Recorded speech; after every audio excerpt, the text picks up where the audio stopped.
Hello and welcome dear students to EG Technical Education. Students, today we will learn about the application of Gauss theorem. आज हम Gauss theorem की application के बारे में पढ़ेंगे। तो सबसे पहले Gauss theorem का एप्लीकेशन क्या है, यानी कि to find electric field for different charge distribution, यानी कि हम डिफरेंट चार्ज डिस्ट्रीब्यूशन के लिए इलेक्ट्रिक फील्ड की वैल्यू निकालते हैं। जैसा कि हमको पता है Gauss theorem है क्या चीज़, enclose surface, integration of enclose surface E D S cos theta equal to Q upon epsilon nought. तो इसका हम एप्लीकेशन कैसे यूज करते हैं, देखिए सपोज कर लीजिए आपके पास कोई एक चार्ज है जहाँ से आर मीटर दूर पर एक कोई पॉइंट पी है। अब इस पॉइंट पी पर हमें इलेक्ट्रिक फील्ड की वैल्यू निकालनी है, कितनी होगी। देखिए इसको हम स्टेप में करते हैं और आसानी से समझ लेंगे। तो सबसे पहले देखिए यहाँ पर एक चीज़ और आपको बता दें, जैसे गॉसियन सरफेस क्या है, ये आप लोगों को पता है कि इट इज़ क्लोज सरफेस, ये क्लोज होता है। और ई एट एवरी पॉइंट सिमेट्रिकल, ये जो आपका ई होता है वो सभी जगह सिमेट्रिकल होता है। और ई का मतलब वही विद्युत क्षेत्र। Q eight every point is symmetrical, यानी कि जो चार्ज होता है ये भी सभी जगह पर सिमेट्रिकल होता है। अब एक लास्ट पॉइंट है, may be A combination of more than one surface, ये एक से अधिक सरफेस का कम्बिनेशन भी हो सकता है। आगे यहाँ पर at every point if Q is zero then it is symmetrical, ये चीज़ आपको सबसे पहले एज्यूम करना होगा। ठीक, तो आप इसे स्टेप में करेंगे। सबसे पहला स्टेप क्या करोगे, आप इसे मान लोगे कि ये गॉसियन सरफेस है। अगर गॉसियन सरफेस है तो यहाँ पे क्यू की वैल्यू क्या हो जाएगी, जीरो हो जाएगी, जिससे ये प्रूव हो जाएगा कि ये सिमेट्रिकल है। सेकंड स्टेप आपको क्या करना है, कैलकुलेट करना है integration of E D S is equal to, आप कैलकुलेट कर लेंगे ई यहाँ पे क्या है, सिमेट्रिकल है, यानी कि कांस्टेंट है, वेरिएबल नहीं है, तो बाहर हो जाएगा इंटीग्रेशन से। अब इंटीग्रेशन किसका करेंगे हम, डी एस का। अब आपको पता है कि ये जो क्लोज सरफेस है ये क्या है आपका, आपको दिख रहा है सर्किल है, तो इसका क्या होता है, इंटीग्रेशन ऑफ डी एस मतलब 4 पाई r², तो ई इंटू 4 पाई r², ये चीज़ समझ में। यानी कि टोटल एरिया जो हो जाएगी, इंटीग्रेशन ऑफ डी एस का मतलब क्या होगा कि टोटल एरिया वृत्त की क्या होती है, 4 पाई r², पता है क्षेत्रफल सबको। ठीक, अब हम क्या करेंगे, next point, calculate charge with in close surface, यानी कि हम क्यू को हम कैलकुलेट करेंगे। लास्ट पॉइंट आपका बचता है कैलकुलेट इलेक्ट्रिक फील्ड। अब हम इलेक्ट्रिक फील्ड को कैलकुलेट करेंगे according to Gauss theorem. Gauss theorem आपकी क्या थी, आप सबको पता है, E D S equal to Q upon epsilon naught. अब यही वैल्यू आप क्या करो, पुट कर दो। तो यही वैल्यू अगर आप पुट करेंगे तो देखिए ई डी एस की जगह 4 पाई r², E Q upon epsilon nought. तो यहाँ से ई की वैल्यू अगर आप निकालोगे तो 1/4 pi epsilon not r² into Q, या आप इसे लिख सकते हैं 1/4 pi epsilon not Q upon r²। यही आपकी इलेक्ट्रिक फील्ड की वैल्यू हो गई। ठीक, अब इसके बाद हम बात कर लेते हैं कि कैपेसिटर की। क्या कैपेसिटर, तो कैपेसिटर क्या है इसे हम समझते हुए चलते हैं। तो आप सब लोगों को पता है कि कैपेसिटर होता क्या है। तो कैपेसिटर एक डिवाइस है, capacitor is a device which store electrical in the electrostatic charge in the shape of electrostatic charge is known as capacitor. फिर से एक बार पढ़ते हैं, यानी कि a device which store the electricity in the shape of electrostatic charge is known as the capacitor. मतलब एक ऐसी डिवाइस जो इलेक्ट्रिसिटी को इलेक्ट्रोस्टैटिक के फॉर्म में स्टोर करती है। अब इसका मतलब क्या है, देखिए कैपेसिटर की कई विशेषताएं हैं। सबसे पहले आप लोगों को पता है कैपेसिटर क्या चीज़ है, इसका एक नाम ज़्यादा प्रचलित है, कंडेंसर, जो बहुत पहले बोला जाता था, मैकेनिकल लोग बोलते थे। जैसे आप लोगों को पता है कि मोटर वगैरह जब आपकी, या फैन, जैसे देखिए किसी किसी का फैन सपोज कर लीजिए जब मूव नहीं करता तो लोग हाथ से ऐसे मूव करा देते हैं। जब हाथ से मूव कराते हैं तो इसका मतलब क्या है, जब मैकेनिक को लेके आते हैं तो बताता है इसका कंडेंसर भाई वीक है, तो इसका मतलब वही है कि यानी कि कैपेसिटर वीक है। तो कैपेसिटर का काम क्या है?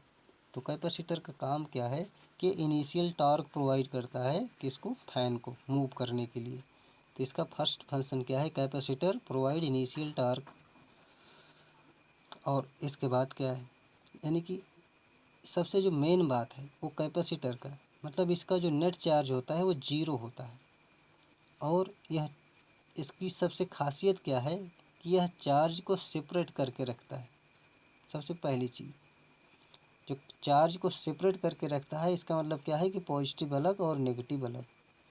जब अलग अलग रखेगा तो फिर क्या होगा, ये बाद में एनर्जी को रिलीज करता है। इसीलिए हम कहते हैं कि स्टोरेज डिवाइस है, ये चार्ज स्टोरेज डिवाइस है। Capacitor is charge storage device. और कैपेसिटर की क्या खासियत है कि कैपेसिटर डीसी को तो अलाउ करता है बट एसी को अलाउ नहीं करता। अब हम बात करते हैं कि कैपेसिटर कितनी एनर्जी को स्टोर करता है। ठीक, तो सीधा सा ये जितनी एनर्जी आप इसको ऊपर देंगे, एक्सटर्नल सप्लाई देंगे, जब तक इसका पोटेंशियल डिफरेंस और कैपेसिटर का पोटेंशियल डिफरेंस इक्वल नहीं हो जाएगा तब तक आपका कैपेसिटर चार्ज होगा। सिंपल सी बात। और ये कैपेसिटर के कुछ वो ये बना दिया हूँ कि इस तरह से कैपेसिटर आपको मार्केट में मिलते हैं। ये कैपेसिटर का नोटेशन है आपका। ठीक, अब कैपेसिटर का यूज सबसे ज़्यादा किस लिए करते हैं, तो आप इसको एक और लिख सकते हैं कि हमें अगर स्मूथ डीसी बनाना है तो हम कैपेसिटर का यूज करते हैं। ठीक, तो इस तरह से आगे हम देखते हैं कि टाइप ऑफ कैपेसिटर, कैपेसिटर कितने तरह से होता है। तो सबसे पहले मेन 3 तरह के होते हैं टाइप। तो parallel plate capacitor, cylindrical capacitor और स्फेरिकल कैपेसिटर। तो पैरेलल प्लेट कैपेसिटर क्या है कि जिसमें एक पैरेलल प्लेट लगी हो। तो इस तरह से अगर जो प्लेट है तो आपका पैरेलल प्लेट कैपेसिटर है। और ये जो आपका सिलेंड्रिकल होता है वो सिलेंडर टाइप का होता है, मतलब इसमें 2 सिलेंडर होते हैं, एक बाहर सिलेंडर होता है, एक अंदर सिलेंडर होता है। बाहर सिलेंडर पे अगर जो चार्ज रहेगा तो उसके अपोजिट अंदर वाले सिलेंडर पे चार्ज रहेगा। ये आप लोग जैसे फैन में ज़्यादातर देखते हैं, ये फैन में आप लोगों ने ज़्यादा देखा है इस तरह से। तो ये आपका सिलेंड्रिकल होता है।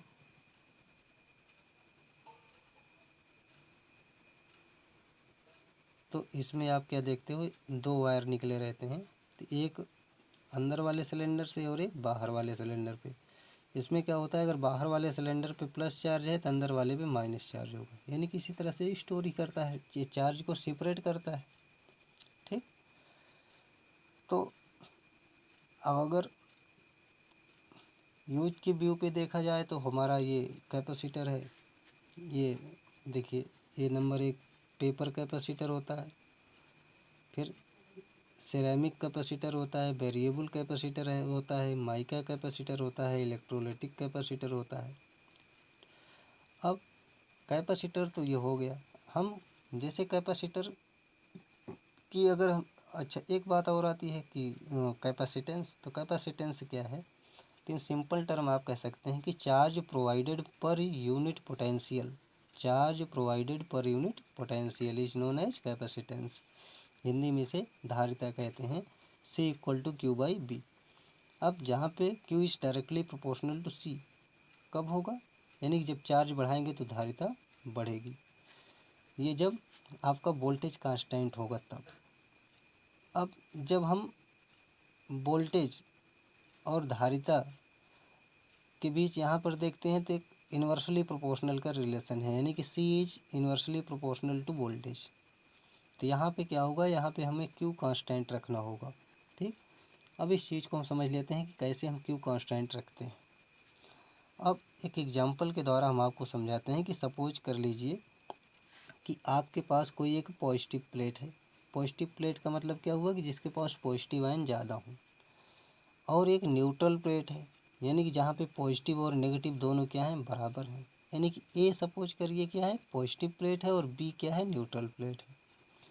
तो अगर हम इन दोनों को एक दूसरे के पास लाते हैं तो हमको पता है कि अगर ये पॉजिटिव प्लेट है तो ये जो इस न्यूट्रल वाली प्लेट के जो नेगेटिव आयन हैं वो पॉजिटिव की तरफ हो जाएंगे। मतलब अब सारे के सारे इस तरफ हो गए नेगेटिव, पॉजिटिव इधर हुआ।